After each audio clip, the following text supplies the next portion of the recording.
नमस्कार CSK news में आप सभी दोस्तों का एक बार फिर से बहुत बहुत स्वागत है। दोस्तों आज हो गया है 17 फरवरी, जो फटाफट ब्रेकिंग न्यूज़ निकल के आ रही है। एक एक करके जानेंगे दोस्तों, बड़ी खबर निकल के आ रही। फिलहाल यूपीएसटीएफ ने बड़ी साजिश की नाकाम की, पीएफआई कमांडर बदरुद्दीन साथी समेत गिरफ्तार। जी बड़ी खबर, यूपी में सीएम योगी आदित्यनाथ ने कसा शिकंजा। दूसरी बड़ी अपडेट निकल के आ रही। फिलहाल G7 की बैठक में अमेरिका और भारत पर दूर से नजर रखेगा चाइना। आखिर इस संगठन में क्यों नहीं शामिल है ड्रैगन, इसके बारे में आपको बताएंगे।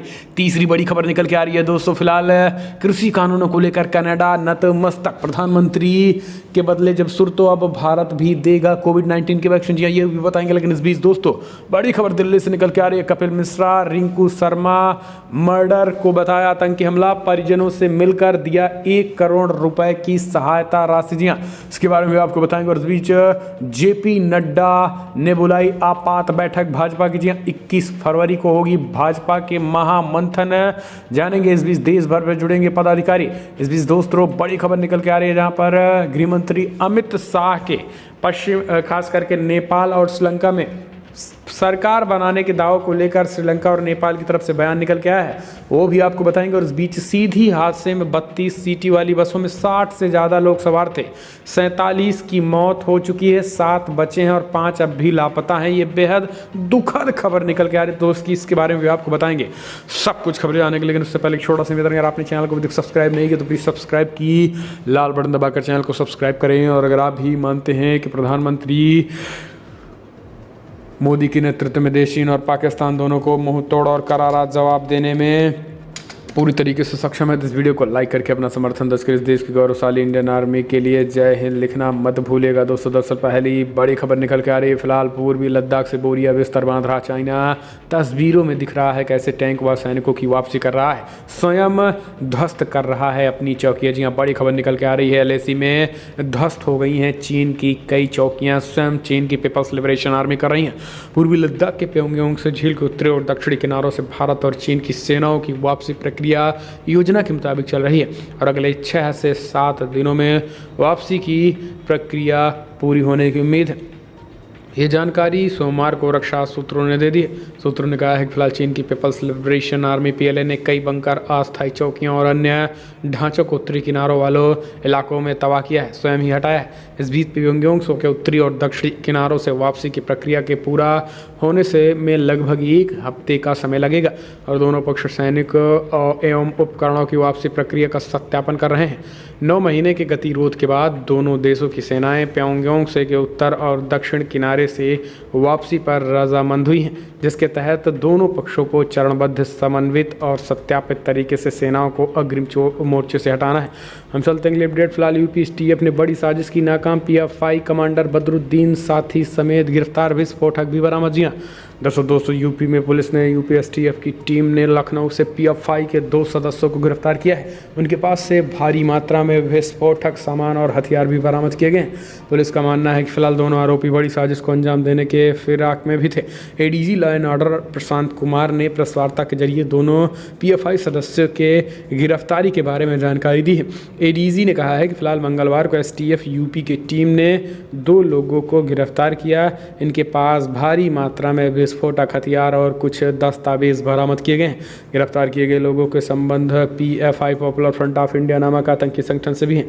ADG law and order Prashant Kumar का कहना है कि इनकी योजना बसंत पंचमी के आसपास कई जगह कार्यक्रमों में धमाका, कई वरिष्ठ अधिकारियों और आम जनता में आतंक फैलाना था।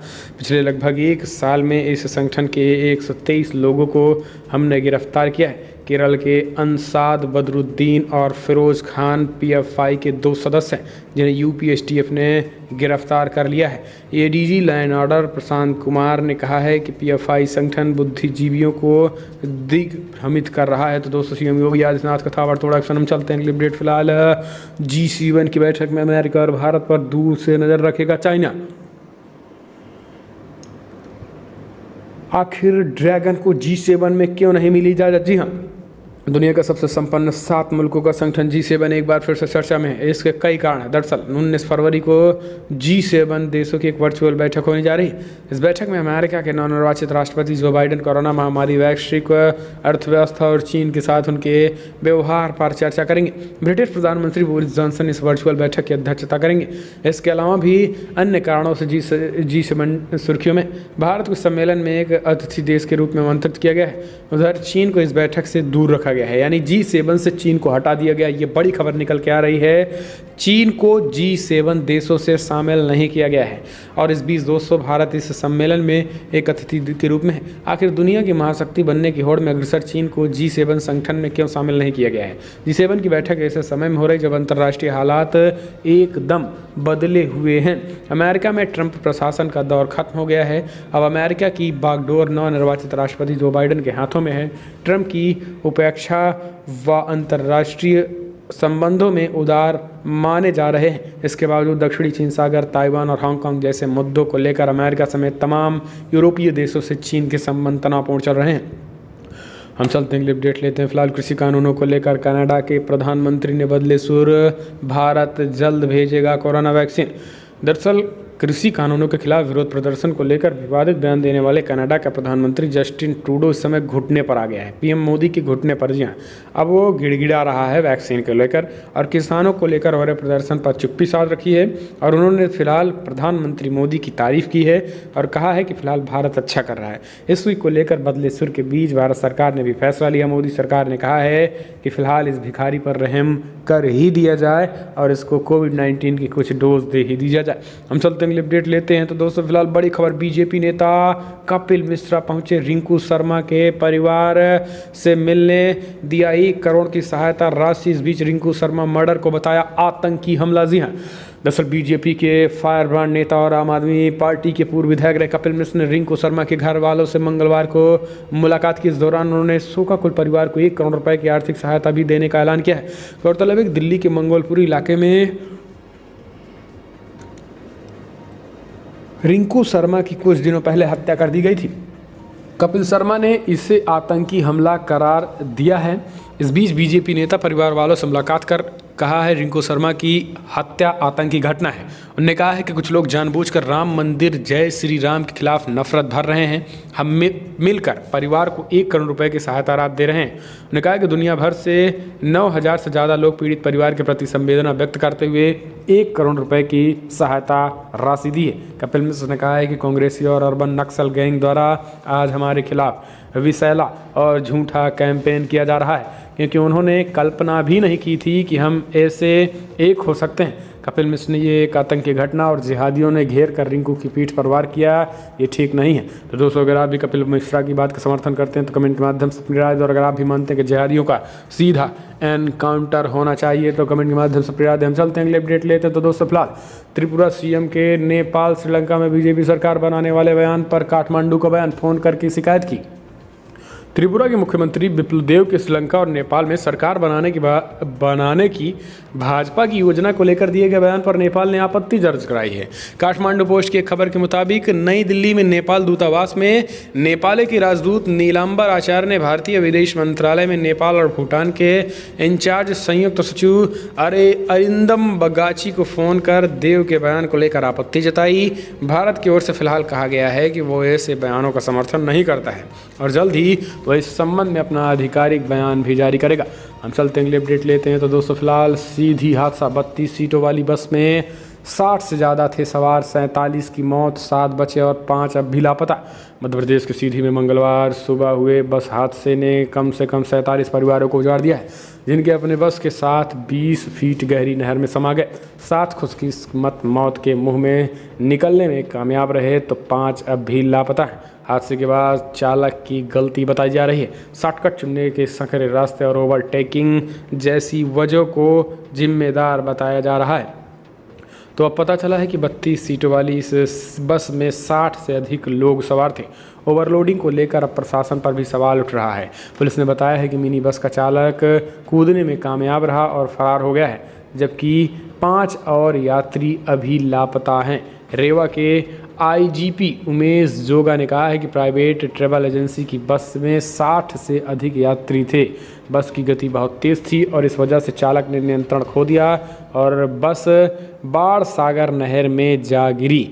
जोगा ने आगे कहा है कि बाणसागर नहर में बहाव तेज होने की वजह से बचाव कर्मियों को बस को तलाशने में 3 घंटे का समय लग गया है। तो दोस्तों अब आप समझ सकते हैं कि एक ड्राइवर की वजह से इतनी बड़ी घटना। हम चलते हैं, अपडेट लेते हैं। तो दोस्तों भाजपा में 21 फरवरी को महामंथन, मोदी शाह नड्डा दिल्ली में लेंगे राष्ट्रीय अध्यक्ष पदाधिकारी बैठक। बीजेपी के राष्ट्रीय पदाधिकारियों की बैठक 21 फरवरी को होने जा रही है।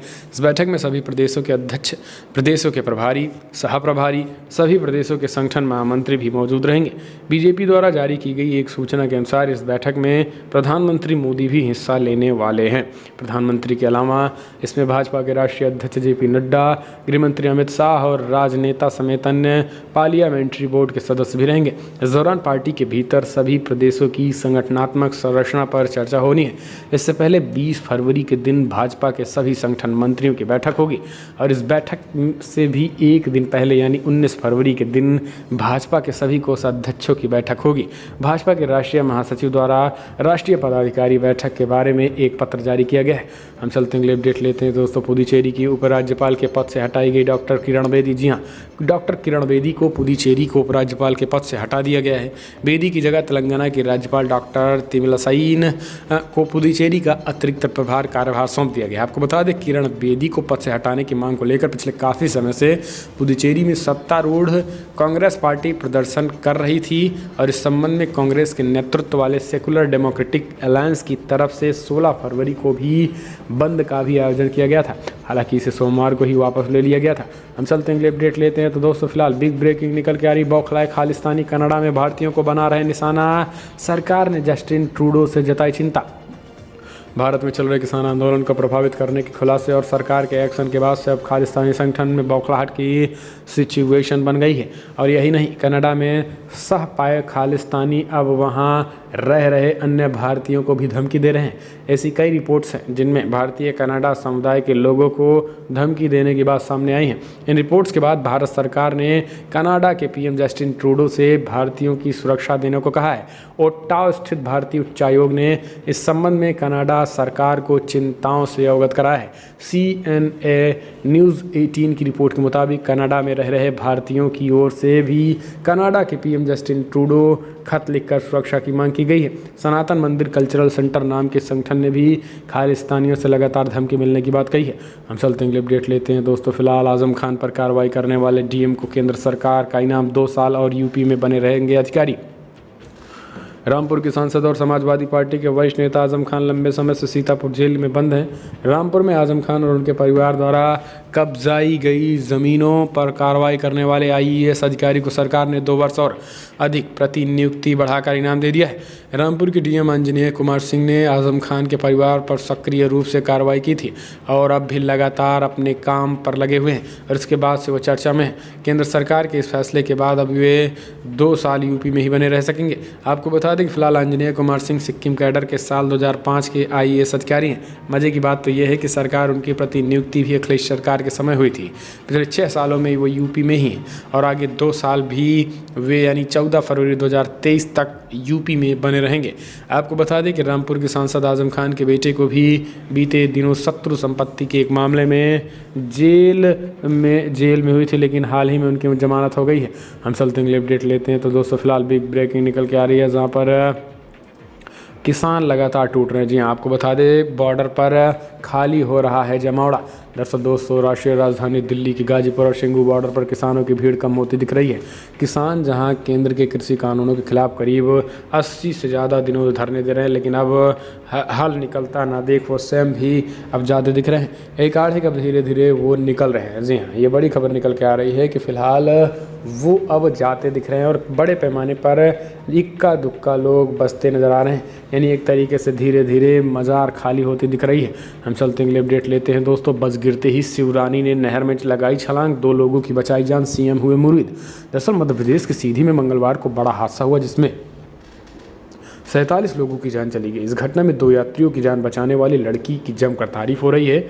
जब बस नहर में गिरी तब शिवरानी नाम की लड़की पास में ही थी और लोगों को बचाने के लिए नहर में कूद गई। लड़की की इस बहादुरी पर मुख्यमंत्री शिवराज सिंह चौहान ने भी उनकी जमकर तारीफ की। मुख्यमंत्री शिवराज सिंह चौहान ने ट्वीट करते हुए लिखा है कि पर हिस सरिस धर्म नहीं भाई, बेटी शिवरानी के साहस को प्रमाण करता हूँ, मैं बेटी को धन्यवाद देता हूँ। तो दोस्तों ये कहीं ना कहीं तरीके से गर्व करने वाली बात है। हम चलते हैं अपडेट लेते हैं दोस्तों। फिलहाल बिग ब्रेकिंग निकल के आ रही है, जहां पर अब 4 बैंकों का निजीकरण कर सकती है सरकार। बजट में किया था 2 का ऐलान। मोदी सरकार का विनिवेश पर जोर लगातार बढ़ता ही जा रहा है।